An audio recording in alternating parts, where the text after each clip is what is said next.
여러분 평생 자식들 입에 밥 들어가는 것만 보고 살아온 어머니가 있습니다. 그런데 그 어머니가 어느 날부터 갑자기 기억을 잃기 시작합니다. 자식들은 슬퍼하기는커녕 어머니 명의로 된 집과 통장 이야기를 먼저 꺼냅니다. 그리고 그 어머니는 사실 단 하루도 기억을 잃은 적이 없었습니다.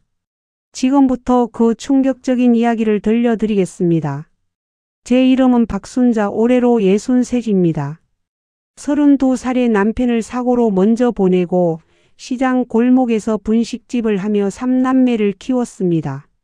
큰딸 미경이는 40, 둘째 아들 재호는 38, 막내딸 은영이는 34입니다. 저는 평생 제 몸 하나는 돌보지 않았습니다. 떡볶이 국물에 손이 짓물러도, 겨울에 손가락이 갈라져도 자식들 등록금이며 결혼 자금을 마련하는 게 먼저였습니다. 큰딸 미경이 시집갈 때는 전세 보증금을 보태줬습니다. 둘째 재호가 사업한다고 할 때는 가게를 담보로 대출까지 받아 5천만 원을 내줬습니다. 막내 은영이는 대학원 학비부터 결혼 자금까지 그 아이를 위해 쓴 돈만 따져도 집 한 채 값이 넘습니다. 그렇게 평생을 자식들에게 다 퍼주고 나니 제게 남은 건 시장 한켠의 낡은 분식집과 자식들 누구도 모르는 작은 비밀 하나뿐이었습니다. 처음 이상함을 느낀 건 작년 가을이었습니다. 가스불을 켜놓고 깜빡 잊은 채 장을 보러 나갔다가 옆 가게 사장님이 뛰어와 알려주는 바람에 큰 불이 날 뻔했습니다. 그 후로도 며칠에 한 번씩 방금 한 일을 잊어버리는 일이 생겼습니다. 병원에 가보니 의사는 경도인지 장애라는 진단을 내렸습니다. 치매로 발전할 수도 있고 아닐 수도 있다는 애매한 말이었습니다. 저는 그 진단서를 들고 자식들에게 연락했습니다. 솔직히 말하면 자식들이 놀라서 달려와 줄 거라 믿었습니다. 3남매가 모두 모인 건 정말 오랜만의 일이었습니다. 그런데 그날 저는 평생 잊지 못할 장면을 목격합니다. 큰딸 미경이가 가장 먼저 한 말은 엄마, 그럼 이 가게랑 집은 어떻게 되는 거야? 였습니다. 둘째 재호는 치매가 더 심해지기 전에 정리를 해놔야지라며 핸드폰으로 무언가를 검색하기 시작했습니다. 막내 은영이만 제 손을 잡고 울었습니다. 엄마 괜찮아질 거야. 내가 더 자주 올게. 저는 그 자리에서 아무 말도 하지 못했습니다. 부엌에서 물을 마시러 가다 거실 쪽에서 들려오는 소리에 발걸음을 멈췄습니다. 미경이와 재호가 나란히 앉아 소곤거리고 있었습니다. 엄마 명의 바꾸는 거 지금 해야 돼. 더 심해지면 본인 의사 확인이 안 돼서 못한다더라. 요양원 알아봤어? 그래야 우리도 편하지. 막내한테는 일단 말하지 말자. 걘 너무 감정적이라. 저는 그 순간 가슴이 무너지는 줄 알았습니다. 하지만 동시에 이상하게도 머릿속이 차가워졌습니다. 그날 밤 저는 결심했습니다. 아무에게도 말하지 않은 결심이었습니다. 사실 저에게는 자식들이 모르는 비밀이 하나 있었습니다. 20년 전 남편의 사고 보상금과 제가 평생 모은 돈으로 시장 근처에 작은 상가 건물 하나를 사두었습니다. 자식들에게는 그저 월세 내고 사는 가게라고만 해두었습니다. 혹시라도 그 돈을 보고 자식들이 손을 내밀까 두려웠던 것입니다.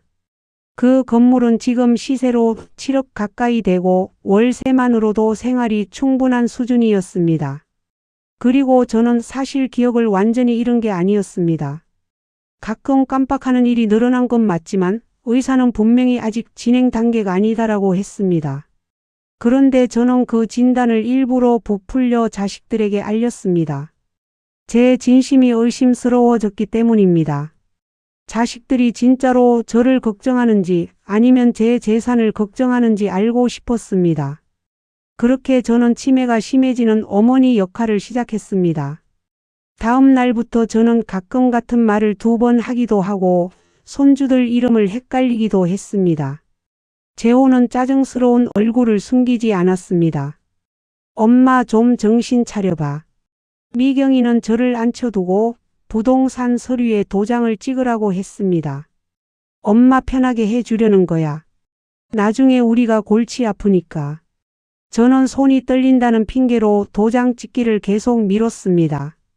그러던 어느 날 미경이가 제 통장과 도장을 몰래 챙겨 가려는 것을 보았습니다.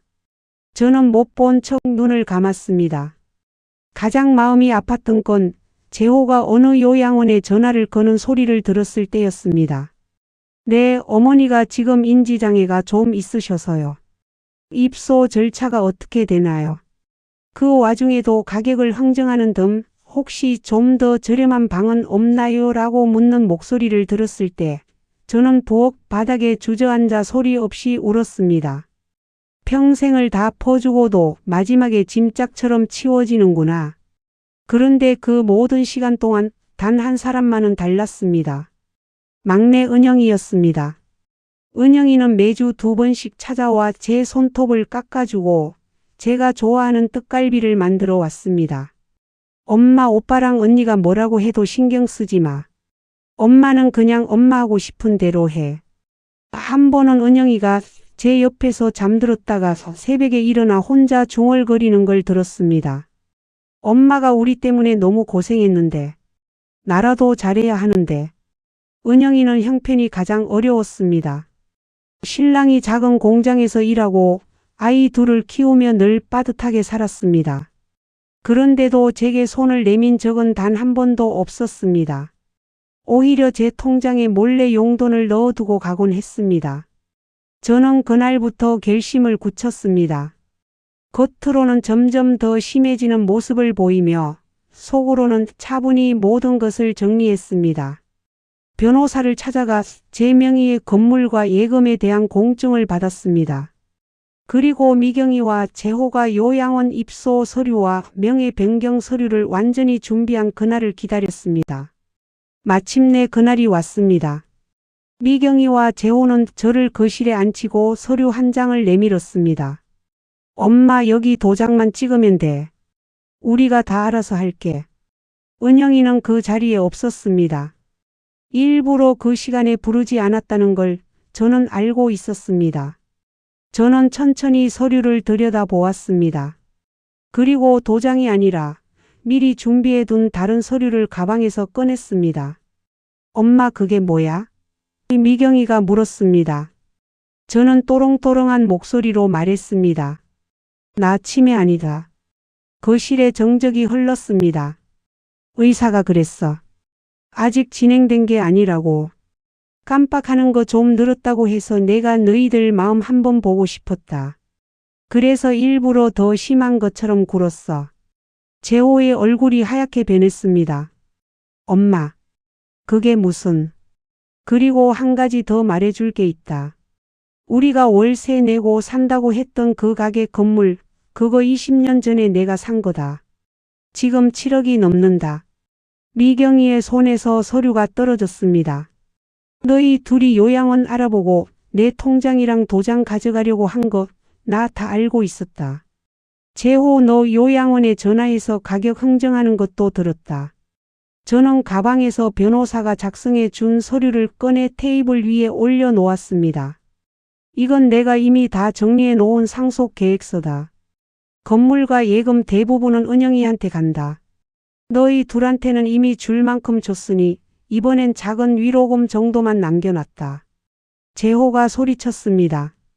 엄마, 그건 너무 불공평하잖아. 우리도 자식이야. 저는 차분히 대답했습니다. 불공평? 나는 평생 너희 둘한테 줄 거 다 주고 마지막 가는 길까지 요양원으로 떠밀려 가야 했다.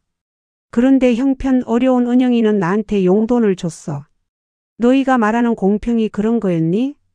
미경이는 그 자리에 무너지듯 앉아 울기 시작했습니다. 엄마, 미안해. 우리가 잘못했어. 저는 그 순간에도 마음이 아팠습니다. 자식을 미워하는 부모는 없습니다. 그저 진심이 무엇인지 마지막으로 확인하고 싶었을 뿐입니다. 며칠 후 은영이가 찾아와 제 손을 잡고 물었습니다. 엄마, 진짜야? 나한테 그렇게 많이 안 줘도 돼. 난 그냥 엄마가 건강한 게 제일 좋아. 저는 은영이의 손을 꼭 잡았습니다. 내가 받을 자격이 있어서 주는 거다. 돈으로 따질 수 없는 걸 내가 나한테 줬으니까. 그날 이후로 많은 것이 바뀌었습니다.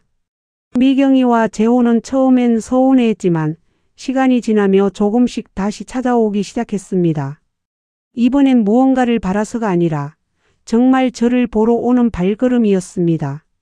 재호는 한번 울면서 말했습니다. 엄마 미안해. 솔직히 그땐 돈 생각만 했어. 이제라도 잘할게. 저는 그 말을 완전히 믿지는 않습니다. 사람은 쉽게 변하지 않으니까요. 하지만 적어도 이제는 서로의 진심을 숨기지 않게 되었습니다. 저는 요즘도 시장 분식집에 나갑니다. 다만 이제는 혼자가 아닙니다. 은영이가 주말마다 와서 함께 떡볶이를 만들고 손주들이 가게에 와서 숙제를 합니다. 가끔 사람들이 저에게 묻습니다. 그렇게까지 자식들 마음을 시험할 필요가 있었어요? 저는 이렇게 대답합니다. 평생을 자식들에게 다 내어주고도 마지막 순간 진심 하나를 확인하지 못한 채 떠나는 부모님들이 얼마나 많은지 아세요? 저는 운이 좋았던 겁니다. 확인할 기회가 있었으니까요. 여러분의 부모님은 여러분에게 어떤 존재이신가요? 혹시 지금 이 순간 부모님께 전화 한 통 드리지 못하고 있다면 오늘은 꼭 안부 전화 한번 드려보시길 바랍니다. 지금까지 인생 한 편 드라마였습니다. 오늘 이야기 어떻게 보셨나요? 댓글로 여러분의 생각을 남겨주시고 다음 이야기도 함께 보시려면 구독과 좋아요 부탁드립니다. 다음 이야기에서 또 만나겠습니다.